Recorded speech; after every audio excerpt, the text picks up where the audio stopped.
Hello, good morning to all of you. Today I am teaching you colligative properties.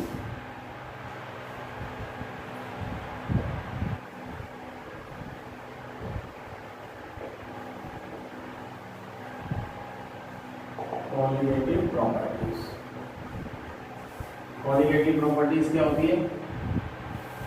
Properties which depend number of particles. Do not depend nature of substance. Substance कौन सा है, इस पर कोई depend नहीं करेगी, उसके particles कितने हैं इस पर डिपेंड करेगी। तो मैंने पहले भी बताया there are 4 types of colligative property. First क्या था, एलिवेशन इन बॉइलिंग पॉइंट। ऐसे मैंने शायद पहले फर्स्ट आपको relative lowering of vapour pressure ये बताया, और कोई बात नहीं। सेकंड क्या है, elevation in boiling point. Elevation in boiling point. Third is depression in freezing point. And fourth क्या था, ऑस्मोटिक प्रेशर। ऑस्मोटिक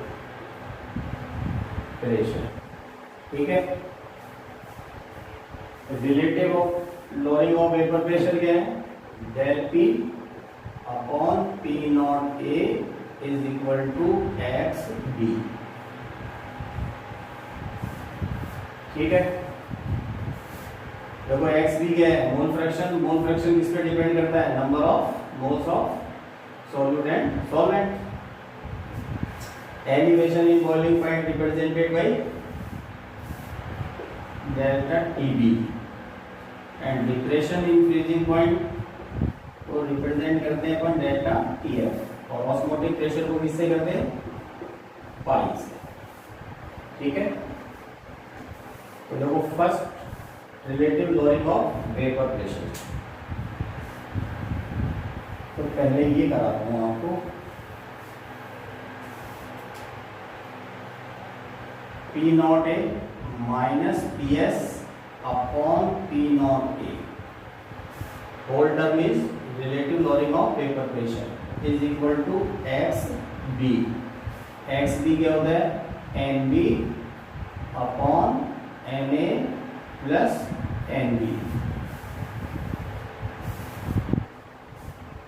अब देखो in dilute solution, dilute solution में क्या होता है, number of moles of solute are negligible in comparison to moles of solvent. इसलिए add करेंगे तो कोई ज्यादा फर्क नहीं पड़ेगा। कैलकुलेशन इजी करने के लिए अपन एन बी को क्या कर देंगे, नेग्लेक्ट कर देंगे अगर डाइल्यूट सॉल्यूशन है तो एक्स बी क्या हो जाएगा, एन बी। एन बी क्या होता है, W B upon M B, और एन ए क्या होगा, W A upon M A, ठीक है। ये क्या आ गया अपने पास, del P upon P not A. ये किसके इक्वल आ गया, W B upon M B upon W A upon M A, और W B upon M B N A upon W A.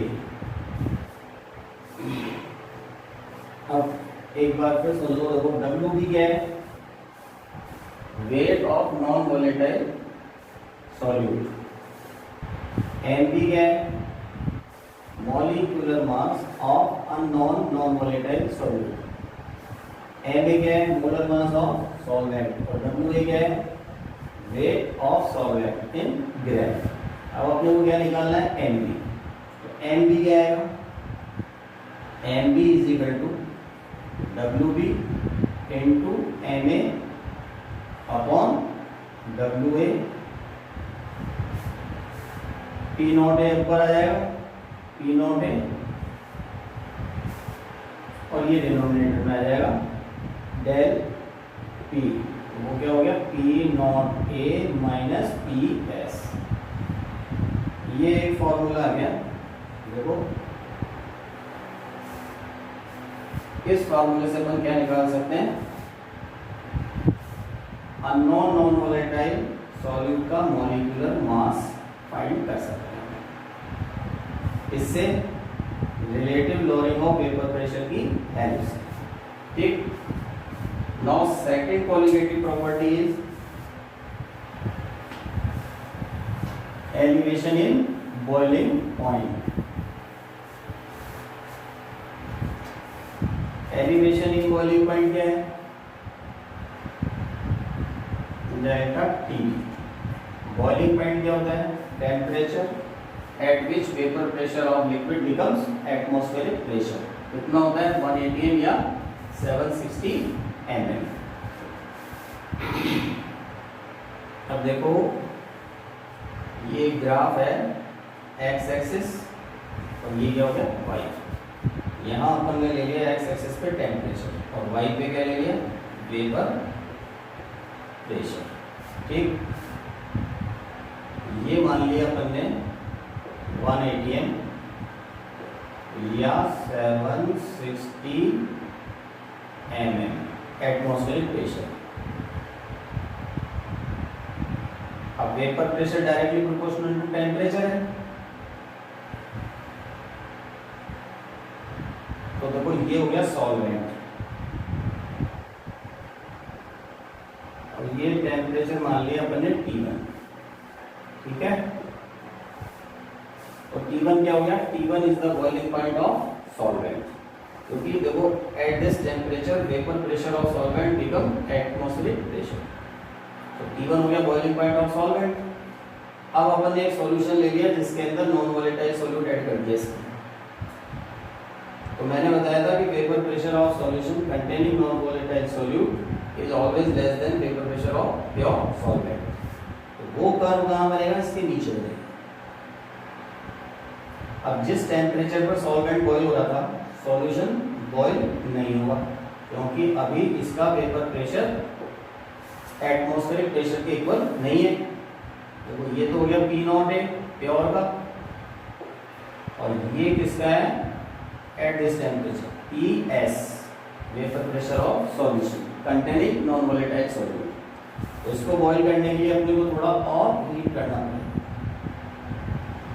At this temperature इसको अपन ने बोल दिया T2। तो T2 is the boiling point of solution और T2 minus T1 is called delta TB elevation in boiling point।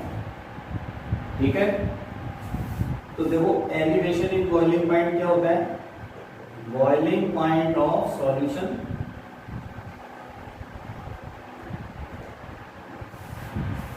Minus boiling point of solvent.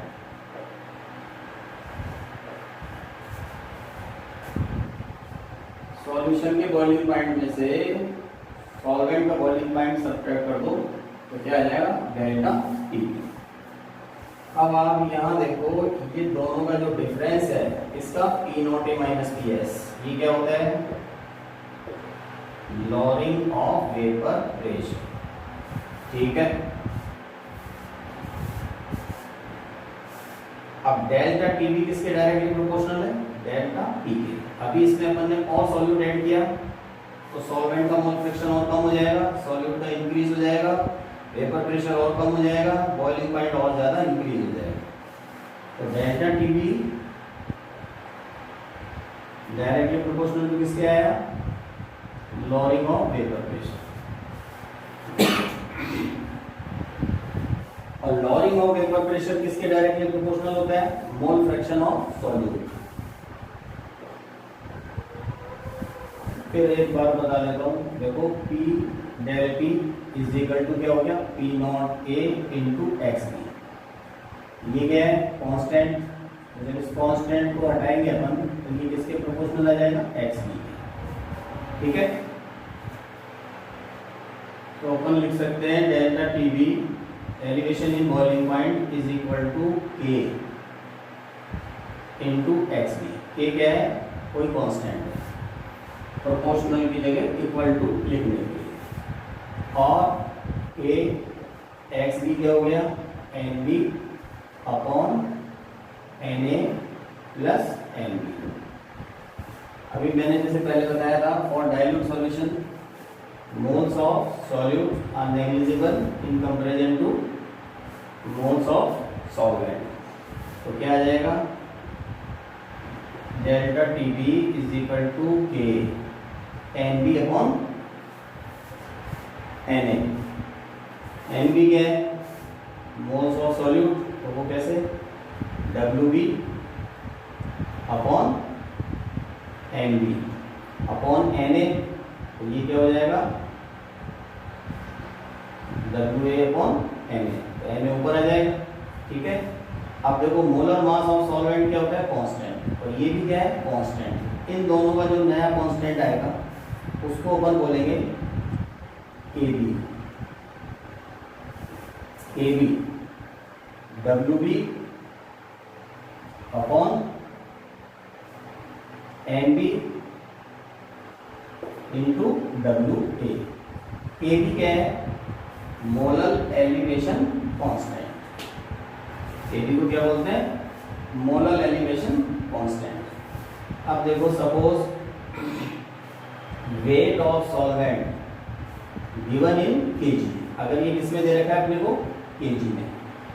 ठीक है, तो देखो W B upon N B क्या हो गया, moles of solute dissolve in per kg of solvent, तो उसे क्या बोलते हैं अपन, मोलैरिटी। तो delta T B is equal to क्या आएगा, ए बी इंटू एन। ये पूरी टर्म क्या होगी, मोलैरिटी एन, जिसे अपन स्मॉल एन से रिप्रेजेंट करते हैं। ठीक, अब देखो इसमें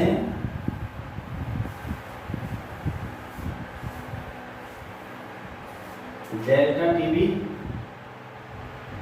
is equal to K B into N, और K B is equal to, K B क्या हो जाएगा, elevation in boiling point upon molarity. If molarity become 1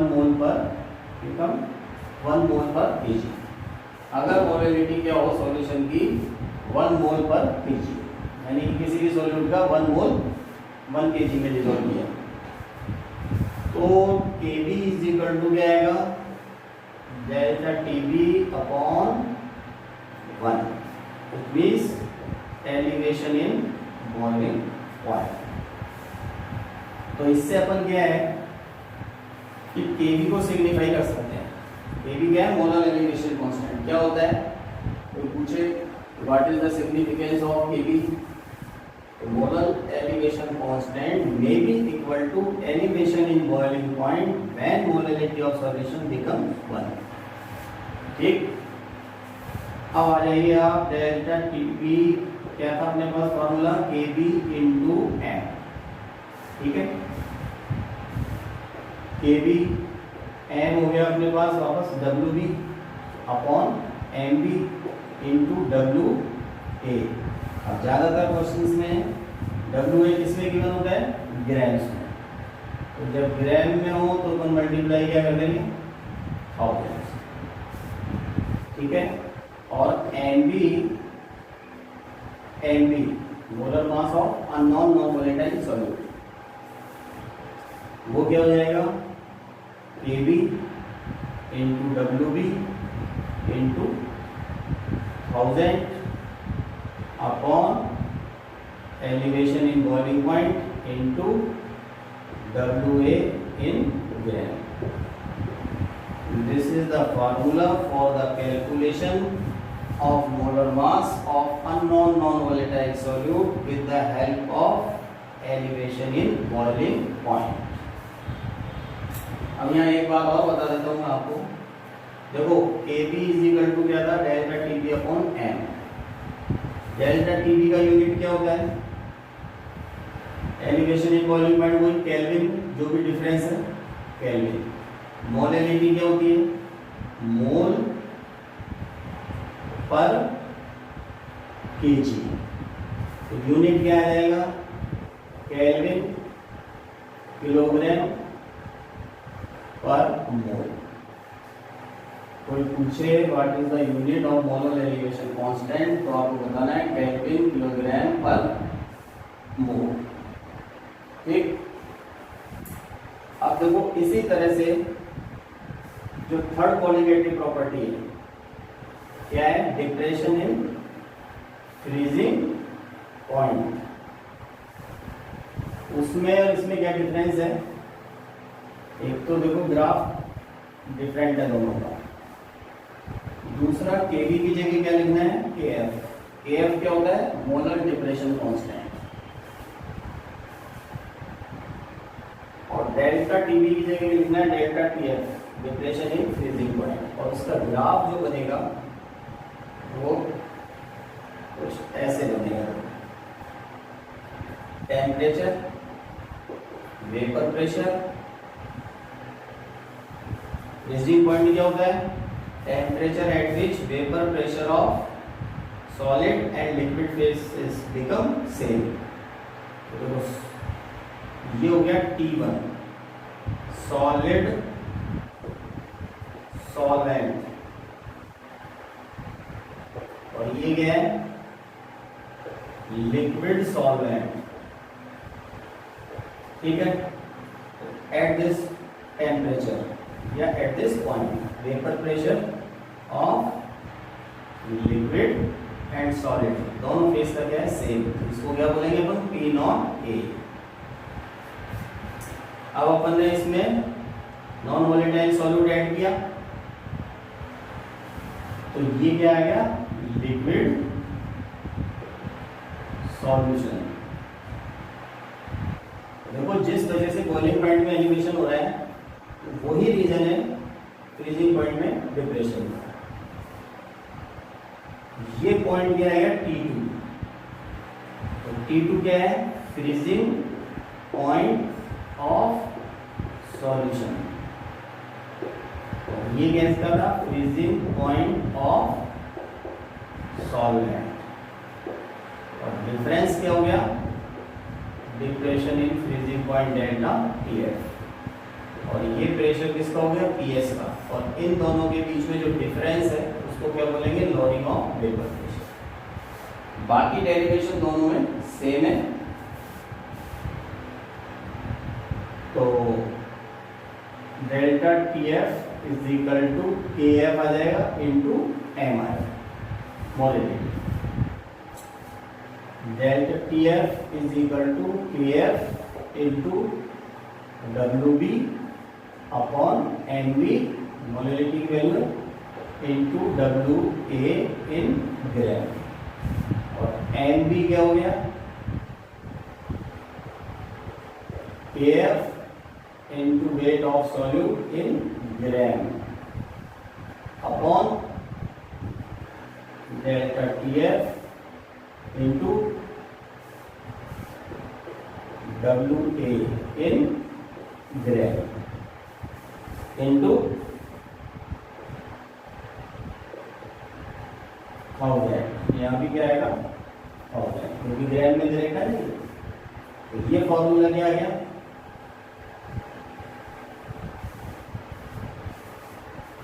molecular mass of unknown non-volatile solute। Kf क्या है, molar depression constant। Wb क्या है, weight of solute in gram। delta Tf क्या है, depression in freezing point। Wa क्या है, weight of solvent in gram into 1000। अब देखो delta Tf क्या हो गया, freezing point of solvent minus freezing point of solution। फिर देख लो, देखो एलिवेशन इन बॉइलिंग पॉइंट में तो क्या है, boiling point of solution minus solvent करना है, क्योंकि सॉल्यूशन का बॉइलिंग पॉइंट ज्यादा था और सॉल्वेंट का क्या कम था। और डिप्रेशन इन फ्रीजिंग पॉइंट निकालना हो तो फ्रीजिंग पॉइंट ऑफ सॉल्वेंट ये ज्यादा होगा और फ्रीजिंग पॉइंट ऑफ सॉल्यूशन कम होगा। दोनों का जो डिफरेंस होगा वो डेल्टा टीएफ। ठीक है। And now tomorrow we will discuss osmotic pressure.